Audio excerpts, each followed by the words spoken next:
Hello, everybody, and welcome to Reimagine Main Street podcast. I'm Patrick Lee with SBI, the Spark Business Institute. And I'm Laura Richards with the Spark Business Institute as well. And today we're joined by Liz Lee, CEO of the Severna Park Chamber of Commerce. And we want to find out during the pandemic time, what is the chamber doing specifically to help members and why it's important for members to stay more engaged now than ever. Liz, welcome to our podcast today. Well, thank you so much, Laura, and thank you, Patrick, for having me on.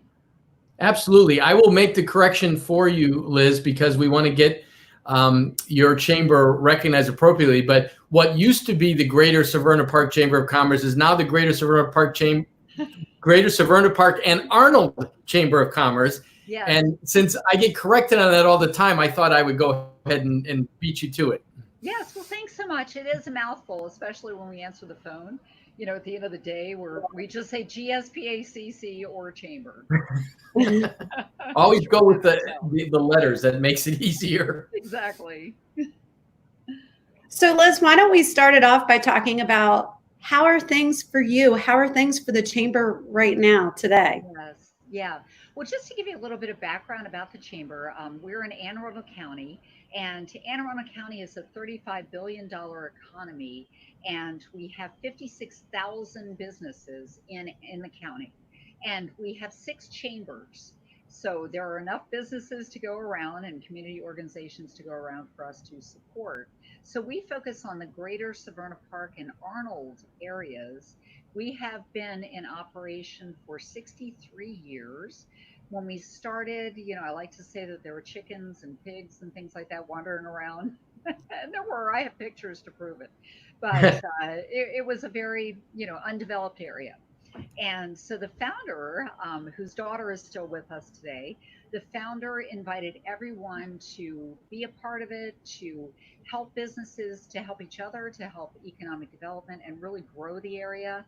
And so our community, my particular chamber, really focuses on membership that is 10 and under. Most of our members have 10 employees and fewer. And of course, we have philanthropic organizations, and we do have some large banks, larger organizations, and the live casino is one of our members. But we're very, very hyper local. We support a community, a great school system. We're all about shopping local, eating local, supporting local, and giving local. So that's pretty much the nature of our chamber. So you can't get more Main Street. I love the name of your podcast because we are all about Main Street. Even though there's really no street to go down, we're all about Main Street. And this crisis, just like we're actually running a business ourselves. So we don't have any government funding. We actually, because we're considered a 501c6 corporation, from a tax standpoint, we are ineligible to receive any kind of federal or state disaster recovery funding. So it's been a real struggle. We've cut our costs to the bone and just trying to stay alive just like everybody else. But our main mission right now is we're going beyond our membership, and we're supporting all businesses, and we're working with the other chambers. There are no divisions. There's no, you're a member, you're not a member, so I'm not going to promote you. We really want to get our businesses open and get the economy up and running. And so with that said, obviously Governor Hogan has declared Maryland a state of emergency, and that way we can get the federal funding. So without that declaration, we didn't qualify for that. So, when it started, we thought, oh, it's the flu, it'll be a couple of weeks. It'll all be over. And obviously it's not over. And we have a county executive who is very slow in reopening practices. So the governor had delegated authority to the county executives because there were 2 counties in particular that were really hit hard by this. Montgomery County and PG County had the highest case count. And so the governor delegated decision-making authority on reopening practices. And our county executive is being extremely conservative. So it's very slow. So when we hear something about the governor's phase, being in phase 1 and beginning to get into phase 2, that really doesn't apply in our county. So our county executive has the unintended consequence of many of the clients going down to Annapolis to get their nails done and get their hair done because that's open and we're not open. So there has to, obviously you're talking to folks who aren't necessarily members right now, and just looking out for small business and the business of your area in general. Mm-hmm. But what else has shifted? What is the chamber now doing that might not have been something we would consider, and how have you adapted to servicing your members during this? Sure. Well, we've actually turned into the hub of information. And we already were very familiar with our elected officials and Maryland Department of Commerce and Labor, but now we're talking to them on a weekly basis practically. And so our members are coming to us, and we're getting the information out. When this first started, we thought, well, we're going to do a webinar on cutting costs, because we thought, well, I sent a survey out, and small businesses, it's demystifying. They're not rich. They're not millionaires. They have 2 to 3 months of reserves, and they were burning up the reserves to the point where they can't pay rent. So we did some webinars on cutting costs, and then we learned more about the PPP and the CARES Act. And so then I've had the SBA executive on, I think, about 4 times, and I've also been on other calls with the SBA person. So we've engaged our members that way. And obviously everything is virtual at this point.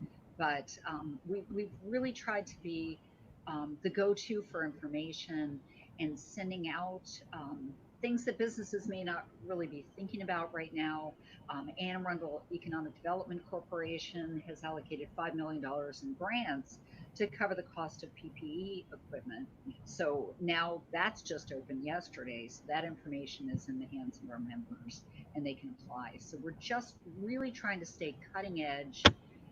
We always did, but now with our events being postponed, we're more of the library and the information hub and making connections. Mm-hmm. Yeah. What can your chamber members do specifically during this time to help the chamber continue to exist and stay viable? And I guess that'll be the first part of that question. Mm-hmm. Yes. Well, we love when they pay dues. So, that's very helpful. And we understand, we completely get the fact that if it comes down to paying chamber dues or rent, they're going to go with rent. So, but there are some members. I mean, we have not stopped marketing the chamber. We haven't stopped collecting dues, and we do have premium members that, pay a little bit more for different services.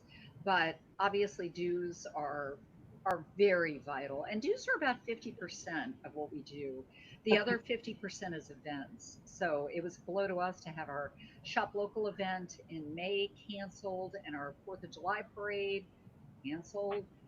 Again, that's because we're in a state of disaster, and if Governor Hogan lifts that, we're not eligible for the any CARES Act funding or stimulus funding. Understood.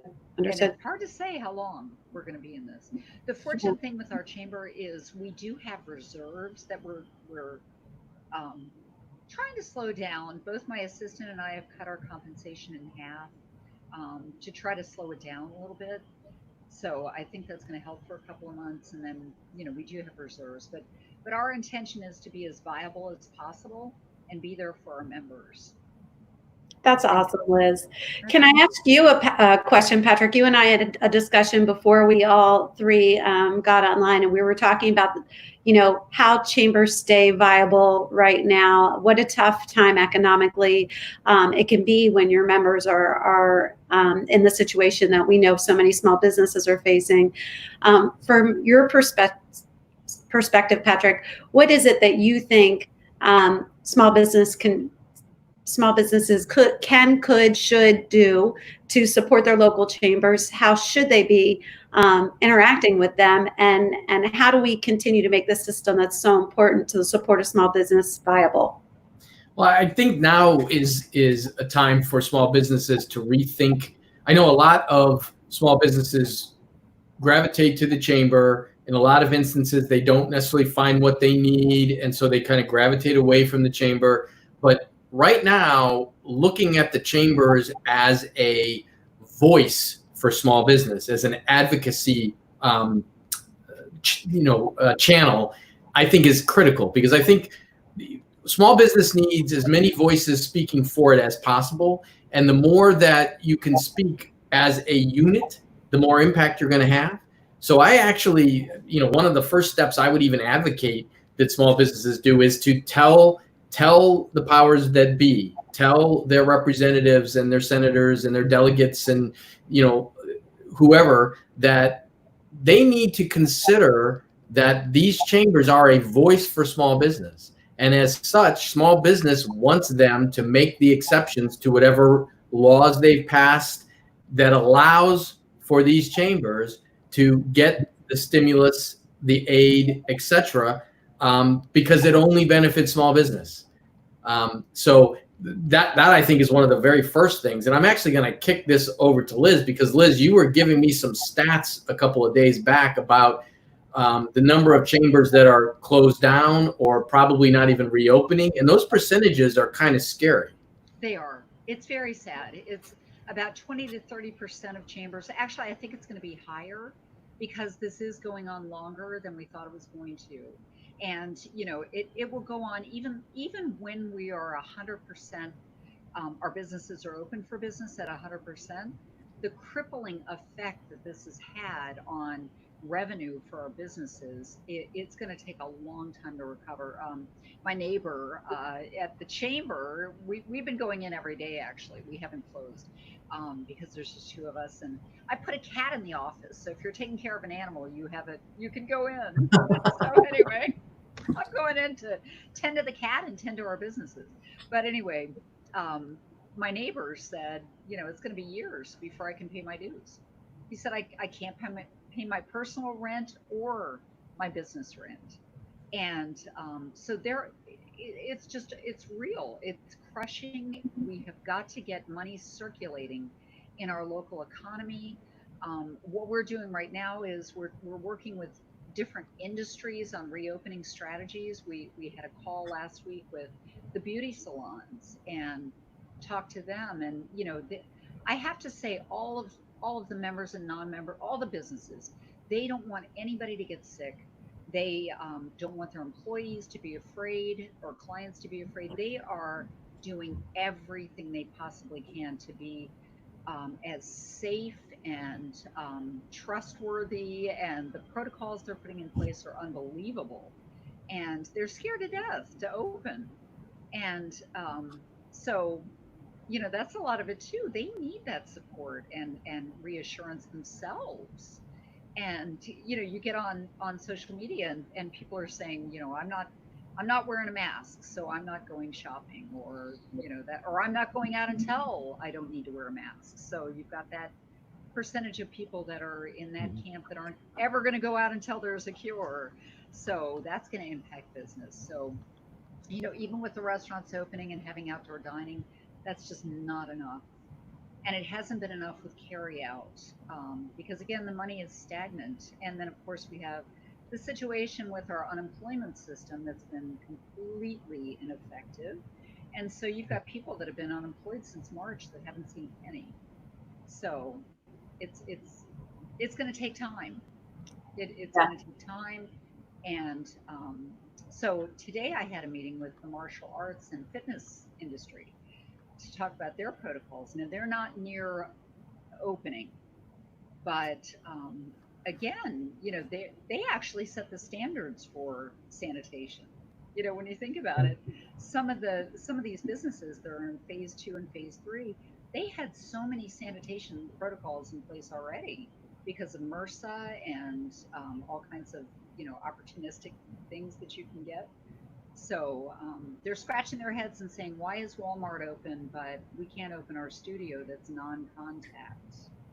Right. So, you know, and we're doing the same thing. So we are working with county executive, and there is a spot for our chamber. We've got a representative for on behalf of the chambers who is talking to the county executive a couple of times a week. So we, the 6 chambers, are providing all kinds of information and putting pressure on the county executive. The governor is moving along pretty much as expected, but again, they're those county executives that are really slowing things down. So. Well, I have a question to address to both you, Liz and Patrick. One of the things that we like to do on this podcast is not only talk about the bigger issues that we're facing and grappling with, and what small businesses are struggling with, and how we might be able to assist in that, or solutions to that problem. And as part of that, we've done some discussion of team ups. So small businesses that have banded together to help each other, even ones that you might think could be in competitive situations. And Liz, I know you have a couple of these in your Severna Park and Arnold chamber. So do you want to speak to that first? Sure, I'm happy to. Again, everybody wants to see businesses open, even competitive businesses.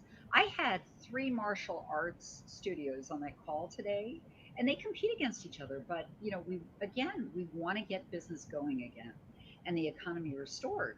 So we have a couple of great examples. One of our members is Absolute Party, and of course, this time of year is his quote unquote Christmas. He's got graduations, he's got weddings, he was the selected vendor for the Naval Academy. That was a huge chunk of revenue that he was getting for the past 20 some years. And of course, his business went down to zero with large events being canceled. So I talked to him the other day. I was really excited because the owner of Lido Pizza, which is a chain of pizza parlors, called and said, I'm working with the restaurant on my left and the restaurant on my right, and we're going to go in together on a big tent, a 40 by 60 foot tent that we're going to put in the parking lot, and we're going to pay for it together.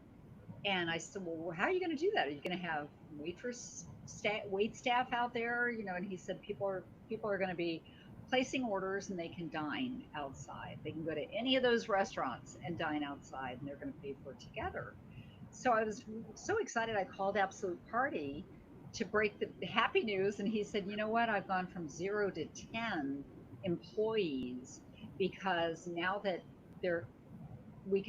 restaurants can dine outside. All the restaurants were ordering tables and chairs and sharing tents and sharing space. Another restaurant is sharing a space with a gardening landscaping company, and people are dining among the roses. And it's just a wonderful thing. And another coffee shop is open, and so there's a candle and soap making shop, and she's selling her products through the coffee shop because she can't open at this point. So it's just great to see everybody come together on this. What wonderful stories of collaboration. I love it. How about you, Patrick? Do you have one to pull out of your hat? I don't actually have a specific example, because I think we've used most of those so far, but I do want to comment on how that concept of the greater good has to be there. Like those restaurants, we've talked about this multiple times, Laura, about how where you are located, if all the businesses alongside you are closed down, you're in trouble, right? It doesn't matter how well you did or didn't do, it needs to look a certain way. And that idea that they rented the tent together, that they look banded together, that people can choose whatever they want, come out, eat, that is exactly the type of localized and connected economy we need to be promoting. Because as you did, Liz, you said, okay, our party supply place absolutely needs business. These people need a tent. This needs to happen. That needs to happen. Let's start that connecting. Mhm. And that's how I urge small businesses to look at the chambers. Mhm. And if your chamber's not behaving that way, now's the time to get involved to help it behave that way, Mhm. right? I mean, we're all here trying to figure out how to communicate, what to say, how to get these things done. And so let's make the systems that exist work to what we're trying to do. Mhm. Don't just sit in the background and say, "Oh, that'll never work," right? Let's do this. And I think that, what I'm seeing with these collaborations is, there is more than enough to go around, so to speak. And again, it's getting our local economy back, because I can say I raised 4 kids in the county, and every one of them worked for a small business all through high school. And so the small businesses are the ones that have the jobs for our kids and even for us at this time. And they keep their dollars local in the economy, and support them. We've got the great school systems that we have, and the wonderful communities and property values that we have because of our small businesses. And they give us the goods and services and the food and supplies and that we love to have. And without them, we're not going to have the lifestyle. So and they all know this, so that again, they're working together, and it's just a wonderful thing. It really is. I couldn't agree with you more, Liz. And having been a small business owner, myself, restaurateur, the relationship that you do have with the first employees' experience in entering the workforce, the teenage employees and the kids. It's really true that the kids who aren't getting employed this summer are missing out. Exactly. A tremendous growth opportunity. I have one last and final question to you in wrapping this up. And it's really, how can small businesses help chambers to continue to help them? And I'm going to repeat that question one time just so I make sure Patrick got it as well. In wrapping up here, the final question: how can small businesses help the chambers, their local chambers, whether it be yours or a chamber in another state, to continue to help them? Sure. Well, we have the cash flow problem that everybody else has. And, again, I go back to dues. And I'm actually looking at a program called Chamber Champion. So I want to see how that jives with dues. It's basically a donation type of thing. And we do have a 501c3 foundation. So maybe, we can get that foundation up and running. But it's an interesting program, and non-members are free to donate to the chamber to keep us up and running if they have a heart for what we do, and maybe they're out of state or something. But that is a great way. And we've looked, and Patrick, you and I have talked about a petition for the chambers to receive any kind of CARES Act or PPP um, funding, and we have talked to the county executive. We're really more granular, I guess, in talking to the local county executive, hoping that he would allocate some funds. It's really tough because our tax status 501c6, the NFL is a 501c6, believe it or not. So it's kind of bad, sort of a bad image to provide bailout funds to a 501c6 NFL or PGA. Um, but chambers are lumped into that too, because there is a little bit of lobbying that we do. I mean, that's not all we do. So Right. So, Patrick, how about you bring it home? How can small businesses and why should small businesses help their chambers right now? So I think the key component to that is that we need a voice speaking for us. And we've talked about this on previous content and programming, that the idea that small business is almost unionized. And I know the word unionized is a bad word to use, but that they come together so that they have more power. And when you look around to see how that can be done easily, the infrastructure that already exists our chambers of commerce. And I have been very blunt about my opinions on chambers of commerce and their old style programming, and that it doesn't work and all. But I've also said all along that they're a very necessary component if they can get themselves focused and righted to our current situation and how things work now. Like, let's get current. And this is the chance for both the chambers to show that value. And the reason I asked Liz on is not just because she's one of the chambers I'm involved with, but because I've watched her do exactly what I'm talking about with the Greater Severna Park and Arnold Chamber. It's all about reaching out to businesses, even if you're not a member. It's all about, we need to get this started. It's all about being that voice for small business. Right now, businesses, support your chambers, demand that they behave the way that Liz's chamber is behaving, and use that to broadcast this message.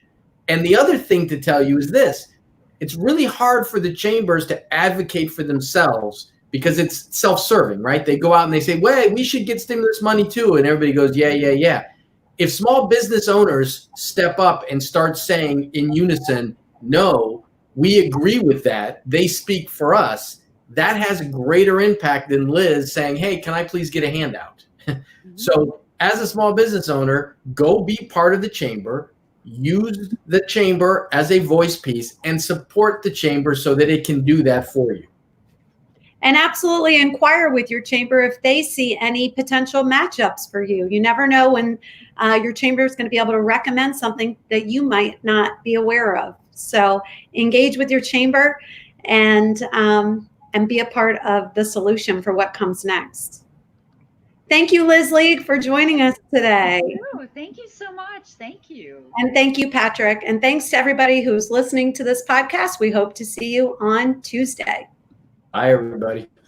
Bye.